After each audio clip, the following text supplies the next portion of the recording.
Iran और मकदूनिया का आक्रमण। ईरानी आक्रमण। उत्तर पूर्व भारत में छोटी रियासत और गणराज्य धीरे धीरे मगध साम्राज्य में मिल गए। हालांकि ईसा पूर्व 6ठी शताब्दी में उत्तर पश्चिम भारत ने एक अलग तस्वीर पेश की।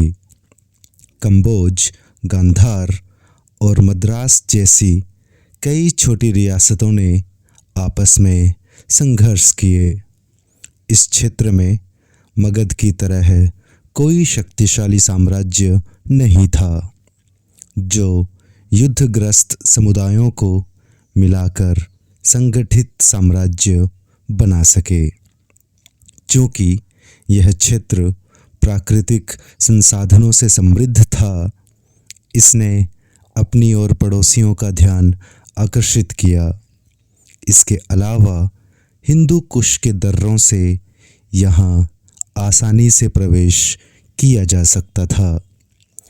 ईरान के अकीमीनिया के शासकों ने, जिन्होंने अपने साम्राज्य का विस्तार उसी समय मगध साम्राज्य के राजकुमारों की तरह किया, उन्होंने उत्तर पश्चिम सीमा पर राजनीतिक मतभेदों का लाभ उठाया। ईरान के शासक डारियस ने ईसा पूर्व 516 में उत्तर पश्चिम भारत में प्रवेश किया और पंजाब, सिंधु के पश्चिमी भाग एवं सिंध पर कब्जा कर लिया।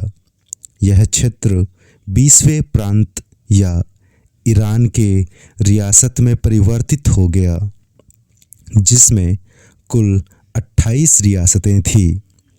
भारतीय रियासतों में सिंध, उत्तर पश्चिमी सीमा और पंजाब का हिस्सा शामिल था, जो सिंधु के पश्चिम में था। यह पंजाब का सबसे उपजाऊ और घनी आबादी वाला हिस्सा था, जो सिंधु के पश्चिम में था। यहाँ से 360 टैलेंट सोने का अनुदान मिलता था, जो ईरान को अपने एशियाई प्रांतों से प्राप्त कुल राजस्व का 1/3 हिस्सा था। ईरानी सेना में भारतीय प्रजा को भी भर्ती किया जाता था। डेरियस के उत्तराधिकारी जेर्क्सेस ने यूनानियों के खिलाफ लंबे युद्ध के लिए भारतीयों को अपनी सेना में भर्ती किया। प्रतीत होता है कि अलेक्जेंडर के भारत पर आक्रमण के पहले भारत ईरानी साम्राज्य का एक हिस्सा था। संबंध के परिणाम। भारत ईरान संधि लगभग 200 वर्षों तक चली। इससे भारत ईरान के बीच व्यापार और वाणिज्य को प्रोत्साहन मिला। सांस्कृतिक परिणाम अधिक महत्वपूर्ण थे। ईरानी लेखक भारत में लेखन का एक रूप लेकर आए, जिसे खरोष्टी लिपि कहा जाता था। यह अरबी की तरह दाएं से बाएं लिखी जाती थी। ईसा पूर्व 3री शताब्दी में उत्तर पश्चिम भारत में अशोक के कुछ अभिलेख इसी लिपि में लिखे गए थे, जो भारत में 3री शताब्दी तक प्रयोग में रही। ईरान के सिक्के भी उत्तर पश्चिमी सीमा क्षेत्र में पाए जाते हैं, जो ईरान के साथ वस्तु के आदान प्रदान को दर्शाते हैं। हालांकि ऐसा सोचना गलत है कि ईरान के साथ संधि के परिणाम स्वरूप पंच चिन्हित सिक्के भारत में उपयोग किए गए। हालांकि मौर्य शिल्पकला पर ईरानी प्रभाव को देखा जा सकता है। अशोक काल के स्मारकों, विशेष रूप से घंटे के आकार के बनने वाले गुंबद, एक हद तक ईरानी नमूनों से मिलते जुलते हैं। ईरान का प्रभाव अशोक के राज्यादेशों के साथ साथ उनमें इस्तेमाल होने वाले कुछ शब्दों और लिपियों में भी मिलते हैं। उदाहरण के लिए ईरानी शब्द दीपी के लिए अशोक के समय के लेखकों ने लिपि शब्द का इस्तेमाल किया। ऐसा भी प्रतीत होता है कि ईरानियों के माध्यम से यूनानियों ने भारत के अकूत धन के बारे में जाना, जिससे उनका लालच बढ़ा और भारत पर सिकंदर के आक्रमण का कारण बना। सिकंदर का आक्रमण ईसा पूर्व चौथी शताब्दी में यूनानी और ईरानी ने दुनिया में सर्वशक्तिमान बनने के लिए लड़ पड़े। मैसिडोनिया के सिकंदर के नेतृत्व में यूनानियों ने अंततः ईरानी साम्राज्य को नष्ट कर दिया। सिकंदर ने न केवल एशिया माइनर यानी तुर्की और इराक बल्कि ईरान को भी जीत लिया।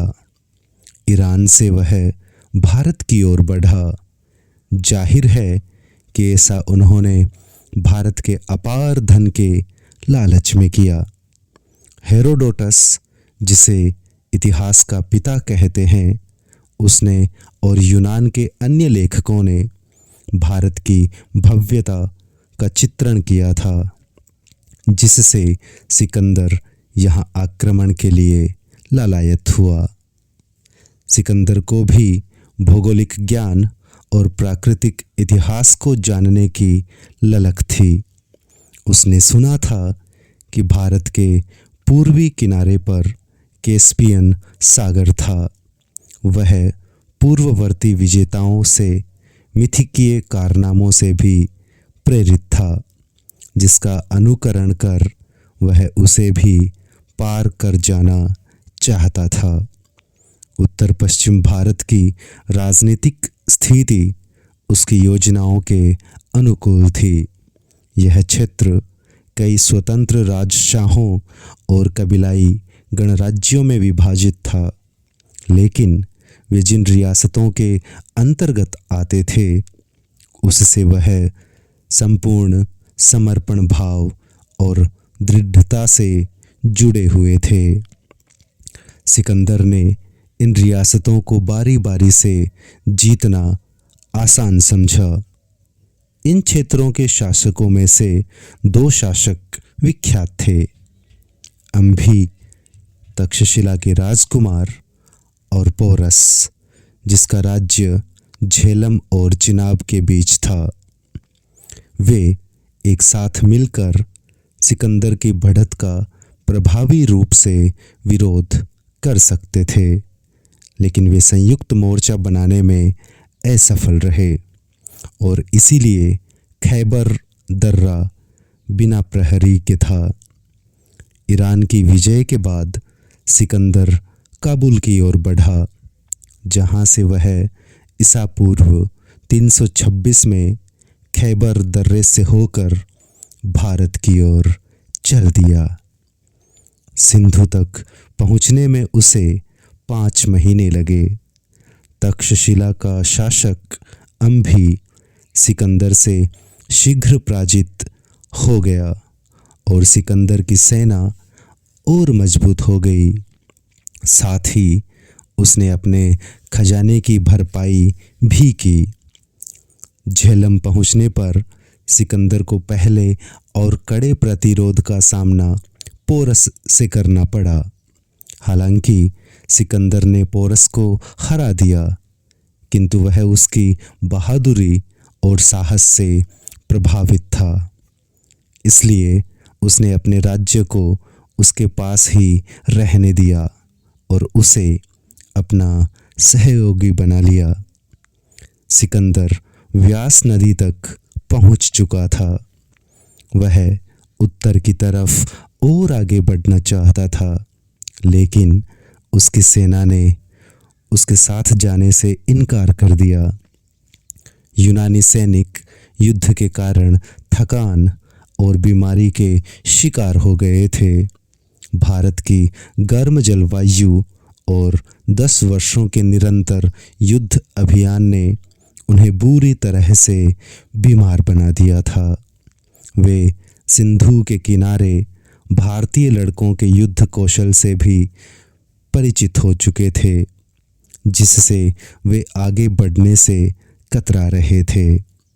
यूनानी इतिहासकार एरियन बताते हैं कि युद्ध की कला में भारतीय उस समय के क्षेत्र में रहने वाले अन्य राष्ट्रों से कहीं ज़्यादा श्रेष्ठ थे।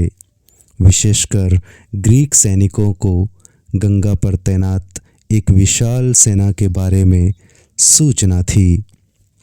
यह स्पष्ट रूप से नंदों के शासनकाल का मगध साम्राज्य था, जिनके पास सिकंदर से भी कहीं अधिक सैनिक थे।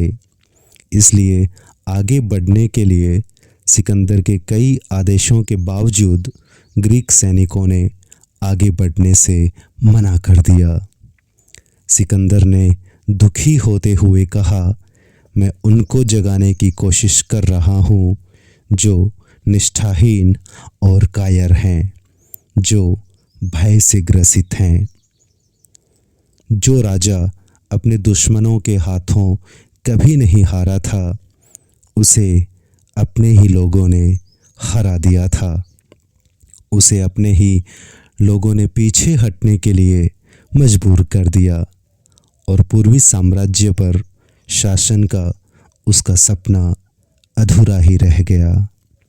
लौटते समय सिकंदर भारतीय सीमा के अंत तक पहुंचते हुए कई छोटे गणराज्यों को पराजित करता गया।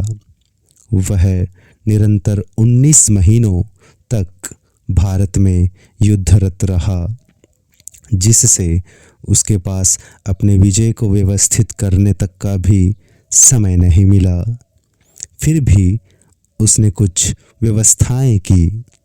विजित राज्यों को अधिकांशतः उसके ही शासकों को सौंप दिया गया था, जिन्होंने उसकी अधीनता स्वीकार कर ली थी।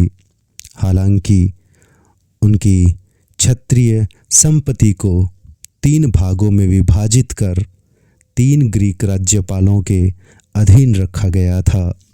उन्होंने इस क्षेत्र में अपनी सत्ता बनाए रखने के लिए कई शहरों की स्थापनाएं भी की। सिकंदर के आक्रमण का प्रभाव। सिकंदर के आक्रमण ने प्राचीन यूरोप को प्राचीन दक्षिण एशिया के निकट संपर्क में आने का पहला अवसर प्रदान किया। सिकंदर का भारतीय अभियान एक विजयी सफलता थी। उन्होंने अपने साम्राज्य को ऐसे भारतीय प्रांत से जोड़ा जो ईरान द्वारा विजित प्रांत की तुलना में काफ़ी बड़ा था। हालांकि यूनानी शासकों वाला क्षेत्र जल्द ही मौर्य शासकों के अधीन हो गया। भारत और ग्रीस के बीच कई क्षेत्रों में प्रत्यक्ष संबंध स्थापित होना इस आक्रमण का सबसे महत्वपूर्ण परिणाम था। सिकंदर के अभियान ने भूमि और समुद्र के माध्यम से 4 अलग अलग मार्ग प्रशस्त किए, जिससे यूनानी व्यापारियों और कारीगरों को व्यापार करने की मौजूदा सुविधाएं बढ़ गई। यद्यपि सिकंदर के आक्रमण से पहले भी उत्तर पश्चिम में रहने वाले कुछ यूनानियों के बारे में सुना गया है। इस आक्रमण से वहाँ ग्रीक या यूनानी उपनिवेश स्थापित हुए। इनमें सबसे महत्वपूर्ण काबुल क्षेत्र में अलेक्जेंडरिया, झेलम तट पर बोकेफल एवं सिंधु में अलेक्जेंडरिया शहर थे। हालांकि मौर्य ने पूरे क्षेत्र पर कब्जा कर लिया था, किंतु चंद्रगुप्त मौर्य और अशोक दोनों के शासनकाल में ग्रीक वहाँ बने रहे। सिकंदर को उस रहस्यमयी